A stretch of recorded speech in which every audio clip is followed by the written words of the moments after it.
The gate agent scanned my boarding pass for the third time this month. Hawaii.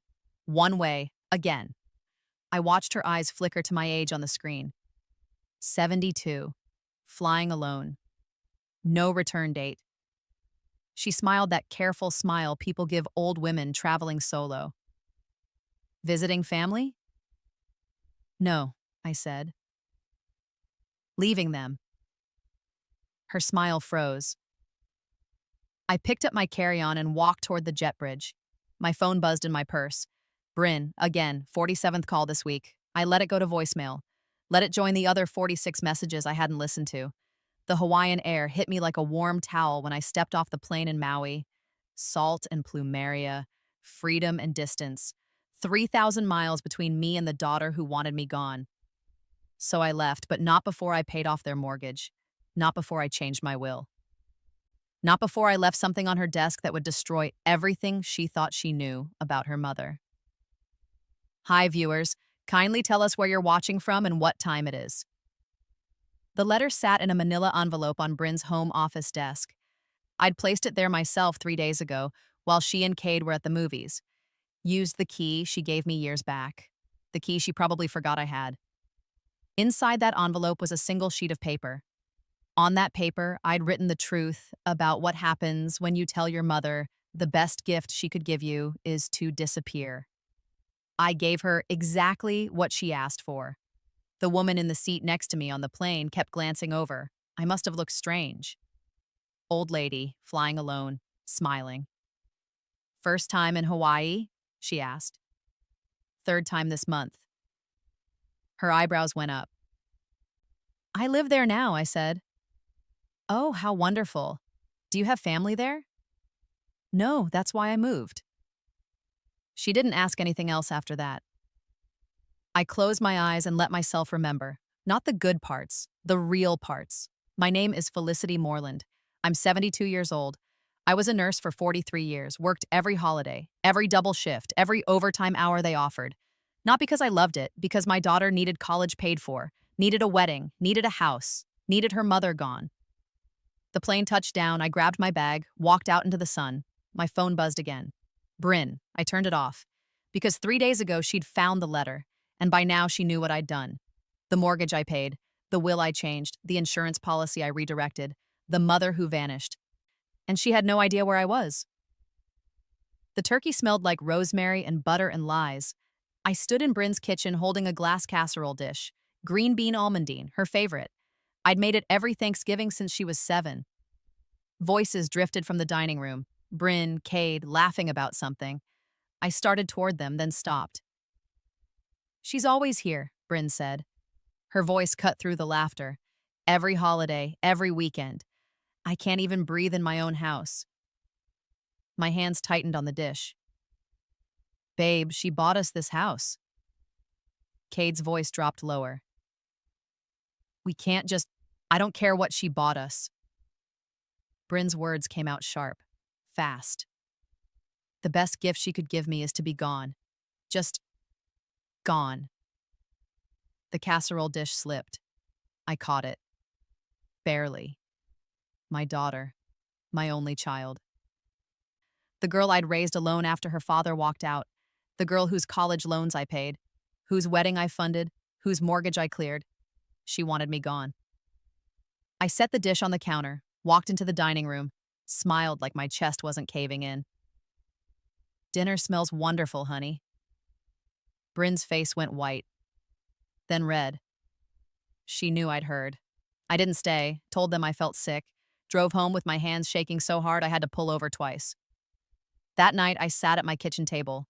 The house felt enormous and empty. 4 bedrooms, 3 bathrooms. I'd bought it 5 years ago. Imagined Bryn visiting every weekend. Imagined grandchildren running through the halls. Imagined family dinners and birthday parties and Christmas mornings. I'd imagined wrong. She visited twice that first year, once the next. This year, only holidays. Only because I hosted. Only because I begged. And she wanted me gone. I opened my laptop, stared at the screen. My bank account showed $407,000. Life savings, inheritance from my mother, money I'd planned to split with Bryn someday, money I'd planned to use for my care when I got too old. I pulled up the mortgage company website. logged into the account I still had access to from last year when I paid off Bryn's first mortgage. She'd refinanced, taken out a new loan, $62,000. I stared at that number for 2 hours. Then I clicked Pay in Full. Confirmation screen appeared. I entered my bank information, clicked Submit. $62,000, gone, just like she wanted me to be. But I wasn't finished. I opened a new document, started typing. Dear Bryn, you said the best gift I could give you is to be gone. My fingers hovered over the keys. Tears dripped onto my wrists. So that's what I'm doing. I kept typing. Every word felt like pulling glass from my chest. When I finished, I printed 2 copies. One for Bryn, one for my lawyer. The sun came up while I sat there. Orange light through the kitchen window. Birds singing. The world kept moving like my daughter hadn't just told me to disappear from her life. I picked up the phone, called Roderick Chang, my attorney for 20 years. Felicity, it's 6 in the morning. I need to change my will. Silence. Today, I added. What happened? I'm removing Bryn. All of it. Life insurance, estate, everything. More silence. Roderick, are you there? I'm here, just... Are you sure? This is permanent. Once we do this, I'm sure. What about the house, your assets? Where does it go? Charity. Set up a trust for my end-of-life care. Everything else goes to St. Jude's. He exhaled slowly. Felicity. People say things they don't mean. Maybe you should... She meant it. I heard him shuffling papers, clicking a pen. Okay, come to my office at 9. We'll drop the documents. I hung up, looked at the letter on the table, then I looked at the casserole dish I'd brought home. Still sitting on my counter, still warm. I dumped it in the trash. Roderick's office smelled like old books and coffee. He sat across from me with a stack of papers, his reading glasses perched on his nose. He looked older than I remembered. Or maybe I just looked older to him. Last chance to change your mind, he said. I'm not changing it. He slid the first document across the desk. This removes Bryn as beneficiary from your life insurance policy. $250,000 will now go to St. Jude's Children's Hospital upon your death. I signed. He slid the next paper over. This is your new will. Your house, your remaining assets, everything goes into a charitable trust. Bryn inherits nothing. I signed. This one establishes a private trust for your medical care. Nursing home costs, end-of-life expenses, it's irrevocable. Can't be changed later. I signed. He stacked the papers, tapped them against the desk, looked at me over his glasses. You know she's going to find out. I want her to find out. This will devastate her. Good. He flinched. I stood up, gathered my purse. How long until these take effect? They're effective immediately. I'll file them today. Thank you. I walked toward the door. Felicity. I stopped, didn't turn around. For what it's worth, he said quietly, I think you're one of the strongest women I've ever met. And I think Bryn doesn't deserve you. My throat tightened. She doesn't want me. So now she won't have me. I left his office, drove to the bank, withdrew $5,000 in cash, went home and booked a one-way ticket to Maui, left in 2 days. I spent that evening packing, 2 suitcases, summer clothes, sandals, sunscreen, left the winter coats hanging in the closet, left the photo albums on the shelf, left the Christmas decorations in boxes in the basement, left everything that reminded me I'd been a mother, because mothers are supposed to be wanted. Loved, welcomed. I was none of those things. The next day I went to the post office, mailed a letter to my neighbors asking them to check on the house, mailed another to my doctor closing my patient file, mailed another to the utility company setting up autopay. Erasing myself took less time than I expected. That night, I couldn't sleep. I kept thinking about Bryn as a little girl, how she'd climb into my bed during thunderstorms, how she'd hold my hand crossing the street, how she'd whisper, "I love you, Mama," every night before bed. When did that stop? When did I become someone she wanted gone? I got up, made tea, sat on the back porch. The garden I'd spent 5 years building stretched out in the moonlight. Roses, lavender, tomatoes, herbs. I'd imagined teaching grandchildren to garden here. Imagined little hands digging in the dirt. Imagined passing down my mother's recipes and my grandmother's stories. Imagined wrong. At midnight, I drove to Bryn's house, parked down the street, watched the windows, dark. They were asleep. I used my key, slipped inside. The house smelled like vanilla candles and the Thai food they'd had for dinner. I walked upstairs, down the hall, into her home office, set the manila envelope on her desk, right next to her laptop, right where she'd see it first thing in the morning. My hand shook as I pulled it back. This was it. The moment I became the kind of mother who leaves, who disappears, who chooses herself. I walked back downstairs, locked the door behind me, drove home. At 4 in the morning, I left for the airport, didn't look back. The plane lifted off at 6:30 p.m. I watched my city shrink below me. 43 years in that place. Every street corner held a memory. The hospital where I worked, the park where I pushed Bryn on swings, the grocery store where I bought her favorite cereal every week, all of it disappearing into clouds. The woman next to me ordered a Bloody Mary at 6:45 in the morning. Vacation? She asked. New life. She raised her glass. Cheers to that. I didn't tell her I was 72, didn't tell her I was running from my daughter, didn't tell her I'd just erased my only child from my will and vanished. Some things don't fit into small talk. 12 hours later, I landed in Maui, stepped into air that smelled like flowers and ocean and starting over. I'd rented a condo online, 1 bedroom, Kihei, ocean view, month-to-month lease. The Uber driver helped me with my bags. Visiting family? No, I live here now. Oh yeah? You pick a good place. Paradise. Paradise. Maybe. Or just 3,000 miles from the person who wanted me gone. The condo was small, clean. A sliding glass door opened onto a balcony overlooking the water. I stood there for an hour watching waves crash against black rocks. My phone sat in my purse. Still off. I wondered if Bryn had found the letter yet. Wondered if she'd read it. Wondered if she cared. Probably not.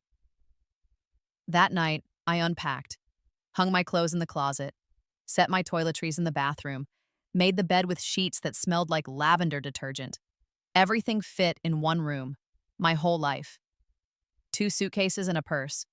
I'd left behind a 4-bedroom house, a garden, a lifetime of memories, a daughter. But I'd kept myself. The next morning, I walked on the beach. The sand felt cool and damp under my bare feet. The sun came up orange and huge over the water. Couples jogged past me. Families built sandcastles. Everyone looked happy. I wondered if I looked happy. I wondered if I'd ever be happy again. A woman about my age sat on a bench watching the ocean. Silver hair, tan skin. She smiled when I walked past. Beautiful morning, she said. It is. First time in Maui? Yes. You'll love it. I've been coming here for 30 years, finally moved here last month. Me too, just moved here. Her eyes lit up. Really? Where from? East Coast? Family out here? No, that's why I came. She laughed. I like you already. I'm Greta. Felicity. We shook hands. Hers felt warm and strong. You running from someone or towards something? She asked. Both, neither. I don't know yet. She nodded like that made perfect sense. Want to grab coffee sometime? I'd like that. We exchanged numbers, made plans for the next day. When I got back to the condo, I finally turned on my phone. 43 missed calls. 67 text messages, 21 voicemails, all from Bryn. I sat on the balcony, stared at the screen. My finger hovered over the voicemail button. Did I want to hear her voice? Did I want to hear her beg, cry, apologize? Did any of it matter? She'd wanted me gone. So I left. I deleted all the voicemails without listening, blocked her number, changed my voicemail message to, "You've reached Felicity. I'm unavailable indefinitely. Don't leave a message." Then I threw my phone on the bed and went back to the beach. The water felt cold against my ankles. The waves pushed and pulled, pushed and pulled. I stood there until the sun set, until the beach emptied, until I couldn't feel my feet anymore. Then I went home, made tea, sat on the balcony. And for the first time in 72 years, I had absolutely no one depending on me. It felt terrifying. It felt like freedom. 3 days later, Roderick called. I'd given him my new number before I left, just in case. "She's been trying to reach you," he said. "I know." "Felicity, she's frantic. She came to my office. She's crying. What does she want? To find you, to talk to you?" "She says she didn't mean it." "She meant it." Silence.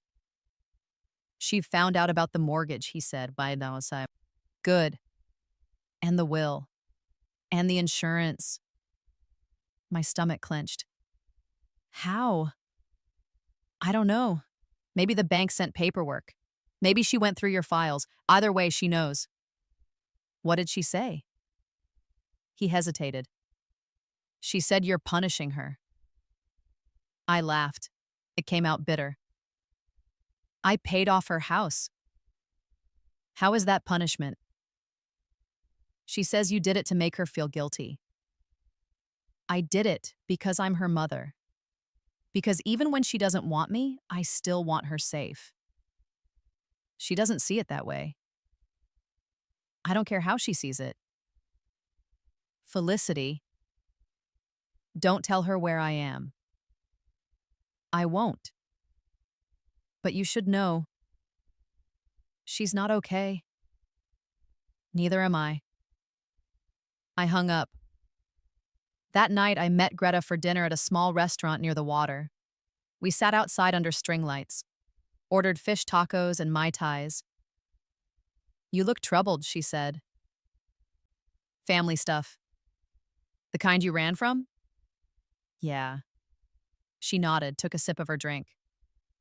"I have 3 daughters, all married, all busy. I love them, but they don't need me anymore. And I had to learn that's okay." "How long did it take?" "To learn it? 10 years. To accept it? I'm still working on that." "Does it get easier?" "Some days." She looked at me. "What happened? If you want to talk about it." I told her, all of it. The Thanksgiving comment, the mortgage, the will, the letter, the disappearance. She listened without interrupting. When I finished, she set down her glass. "Do you regret it?" "I don't know. I miss her, but I'm so angry." "You can be both." "Can I?" "Of course. Love and anger aren't opposites. Indifference is the opposite of love. And you're not indifferent." I looked at my hands. "She wanted me gone, so I left, but now I'm the bad guy." "You're not the bad guy. You're just done being the only one who tries." Something in my chest loosened. We finished dinner, walked along the beach.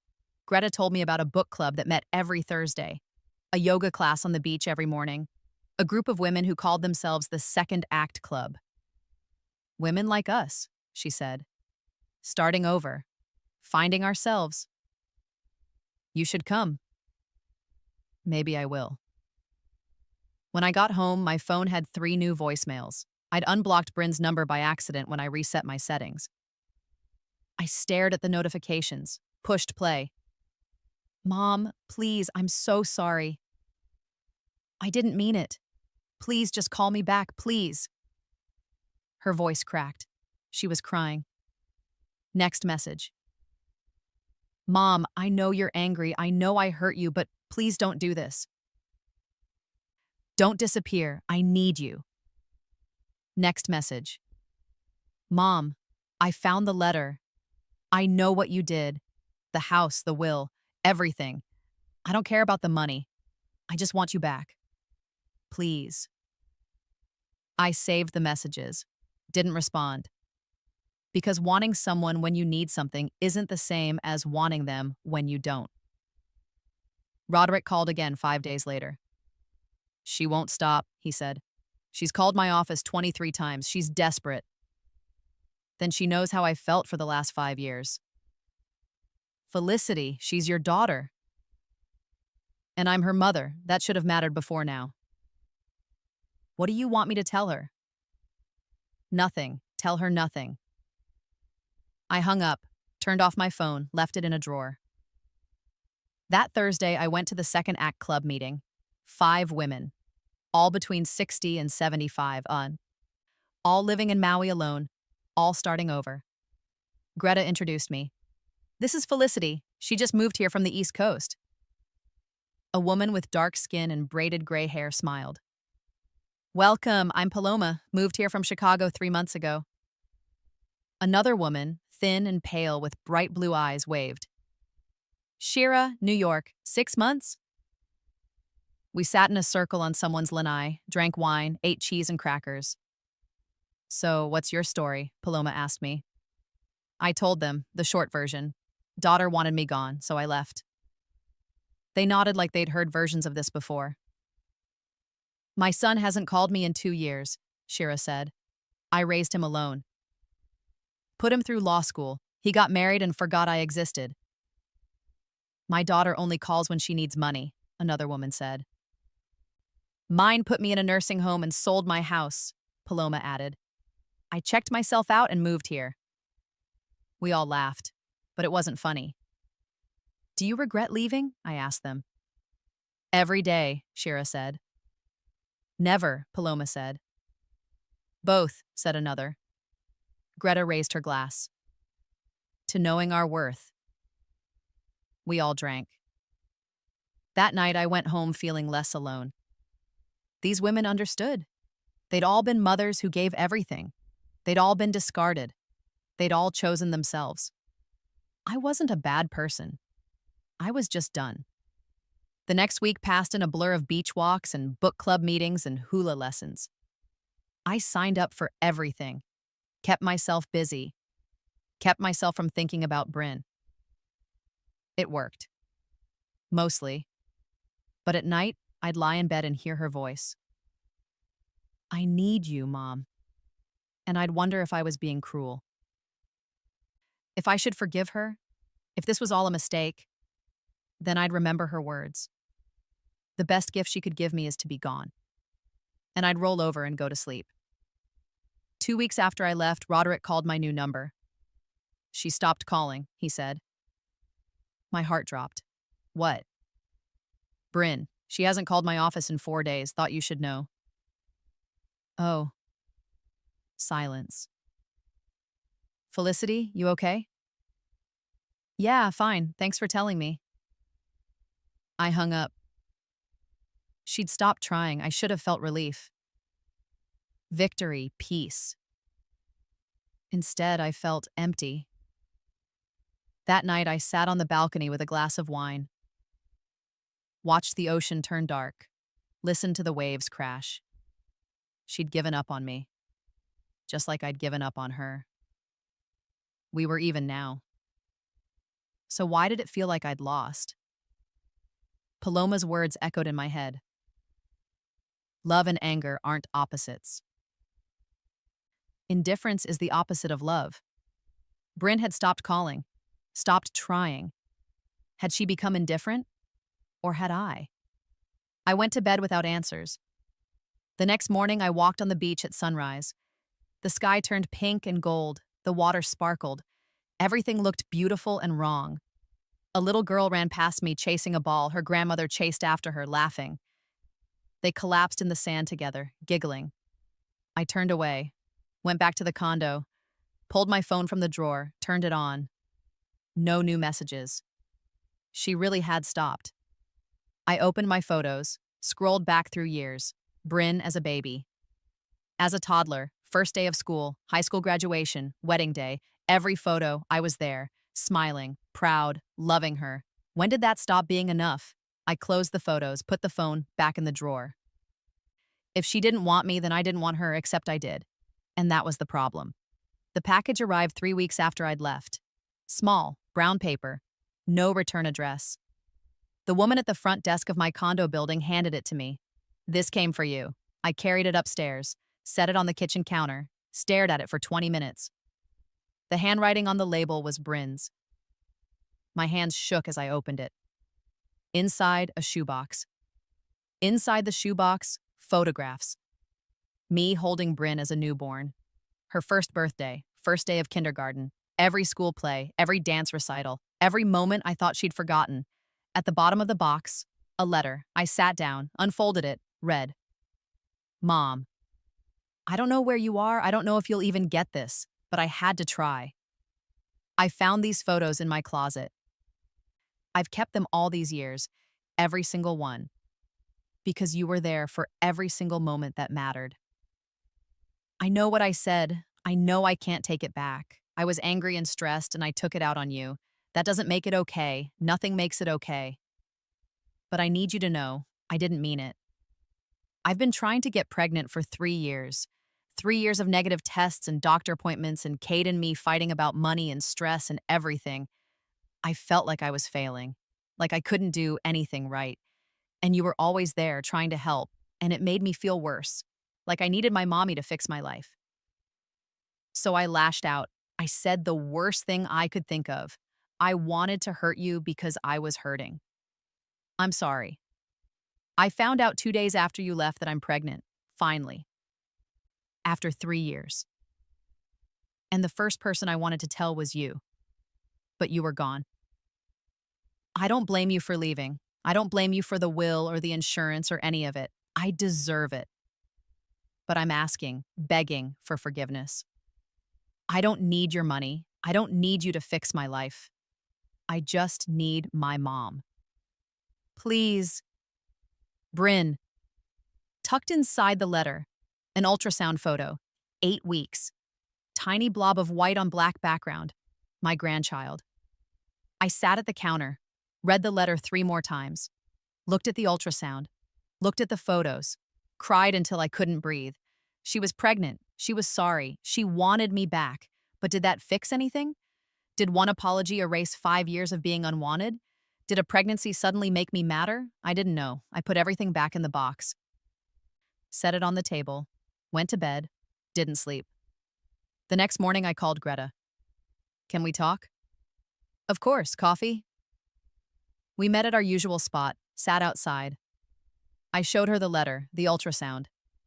She read everything, set it down, looked at me. What do you want to do? I don't know. Do you want to forgive her? I don't know. Do you want to meet your grandchild? Yes, but I'm still so angry. She nodded. You're allowed to be angry and still love her. Am I allowed to stay here? To not go back? Of course. Even if she's pregnant? Especially if she's pregnant.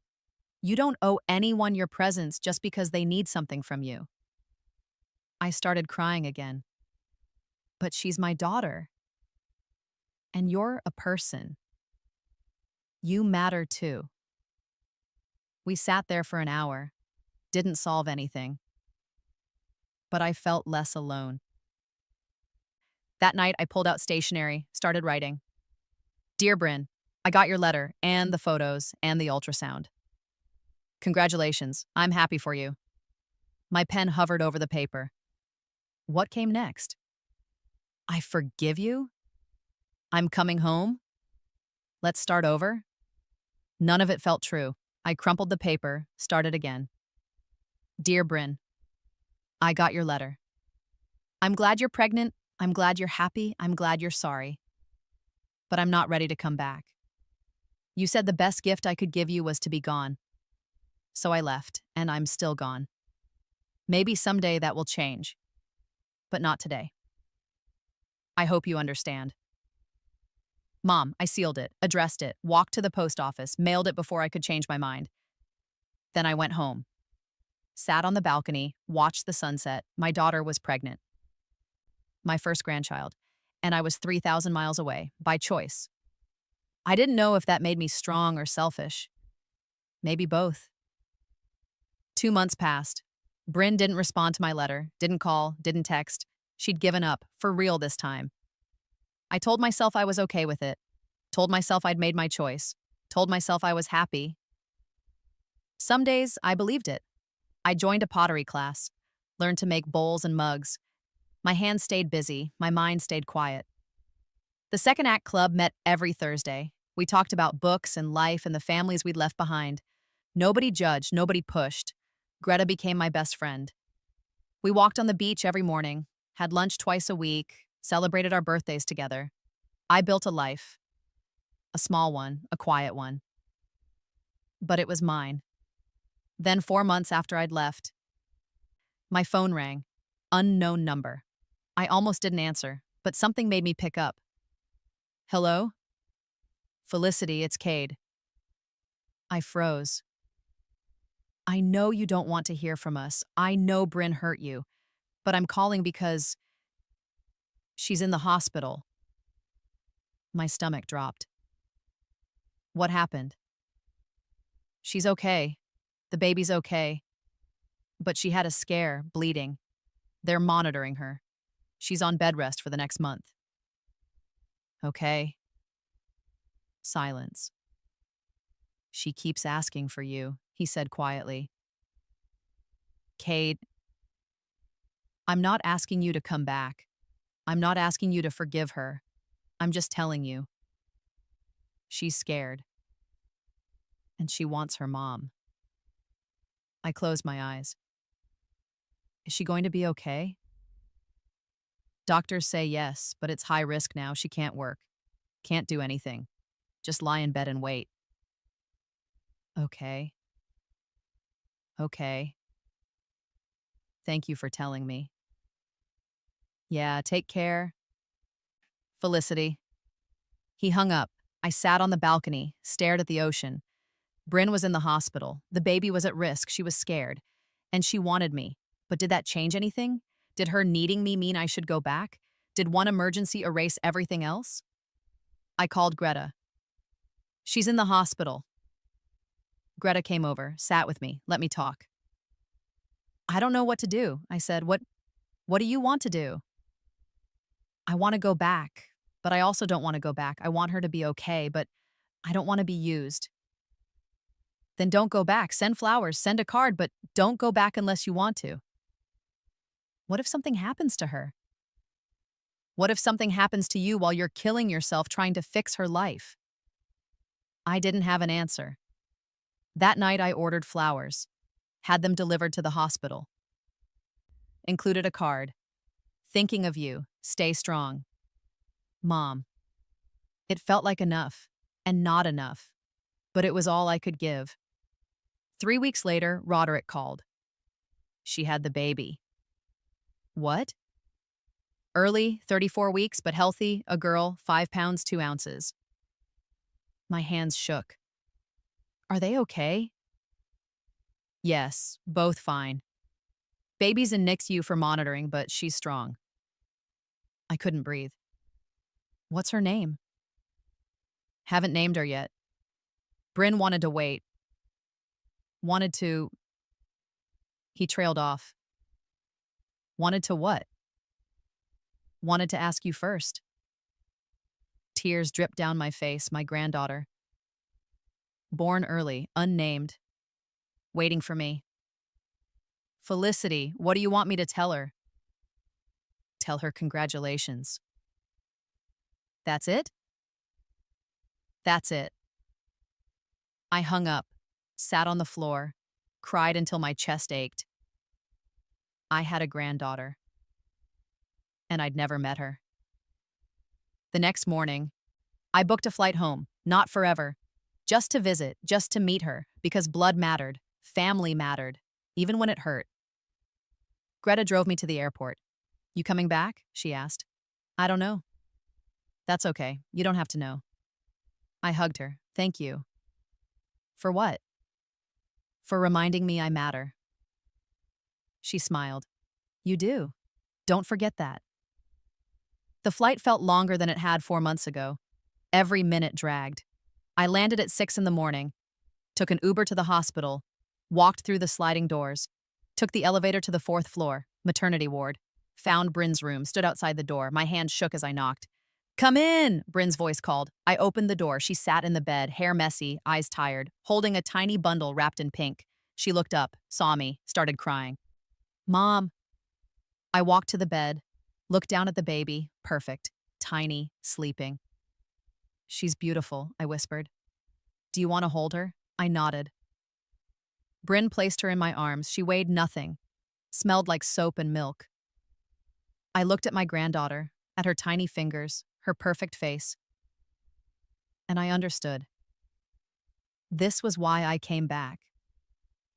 Not for Bryn, not for forgiveness, for this tiny person who didn't ask to be born into a broken family, who deserved a grandmother, who deserved love. We haven't named her yet, Bryn said quietly. I wanted to ask you. Ask me what? What was your mother's name? I looked at her. Iris? Can we name her Iris? My throat closed. I nodded. Bryn smiled.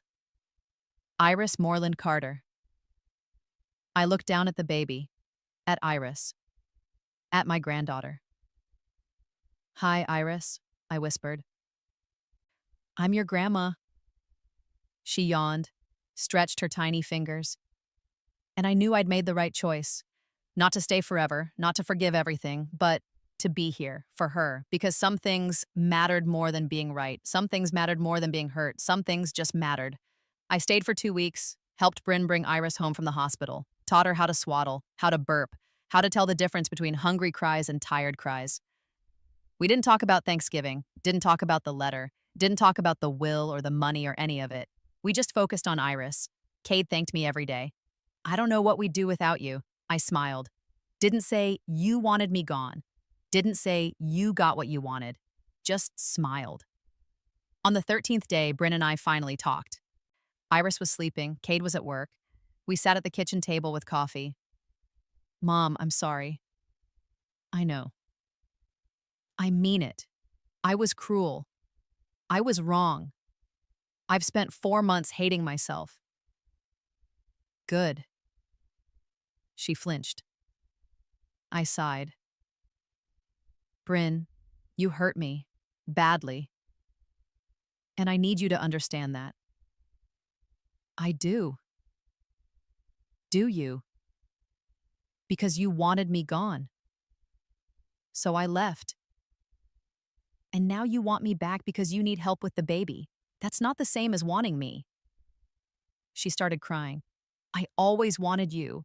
I was just angry and stupid and you said what you meant in that moment. And I heard it and I can't unhear it. So what does that mean? You're never going to forgive me? I looked at her, really looked at her. My daughter, exhausted, scared, trying. I forgive you, I said quietly, but I don't trust you yet. How do I fix that? Time, effort. Showing up when you don't need something. She nodded. I can do that. We'll see. We sat in silence. Are you coming back? Moving back here? She asked. No, her face fell. I'm staying in Hawaii. I built a life there. I have friends. I'm happy. But what about Iris? I'll visit once a month. You can video call me, send pictures, I'll be here, but I'm not giving up my life again. Again? I gave up everything for you, Bryn. My dreams, my time, my money. And it was never enough. So now I'm choosing me. She cried harder. I don't want you to choose between us. I'm not. I'm choosing both, but I'm choosing me first. She wiped her eyes, nodded. Okay. Okay. 2 days later, I flew back to Maui. Greta picked me up from the airport. How was it? Hard, good. Complicated. Are you glad you went? Yes. Are you glad you came back? I looked at her. Yes. She smiled. Good. That night, I sat on my balcony, looked at photos of Iris on my phone. My granddaughter, named after my mother, perfect and tiny and loved. I'd see her again in 3 weeks. And then again and again. But I'd always come back here, to my small condo, my quiet life, my second act. Because I'd spent 72 years being someone's mother, daughter, nurse, caretaker. Now I was just Felicity. And that was enough. 6 months later, Bryn called. Mom, I need to tell you something. My stomach clenched. What's wrong? Is Iris okay? She's fine. Everyone's fine. I need to say this. Okay. Thank you. For what? For leaving. I blinked. What? When you left, I was furious. I thought you were cruel and petty and punishing me. I was punishing you. I know, and I deserved it. But it also made me realize I'd been treating you like you owed me your life. Like your job was to fix everything for me. And when you left, I had to figure things out myself. And did you? Mostly. Kate and I went to counseling. We made a budget. I learned to ask for help without demanding it.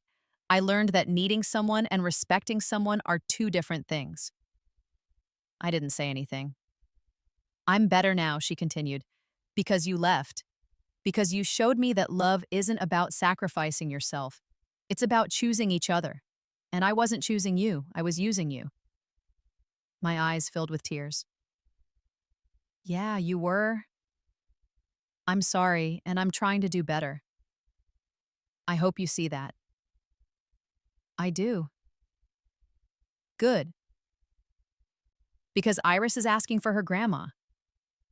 I smiled. Put her on. I heard rustling, then Iris's tiny voice. Gamma? Hi, baby. I miss you. I miss you too. I'll see you next week. Okay, love you. Love you too. Bryn came back on. She talks about you constantly. Good. When are you coming to visit? Next Thursday. I'll stay for 5 days. And then back to Hawaii. And then back to Hawaii.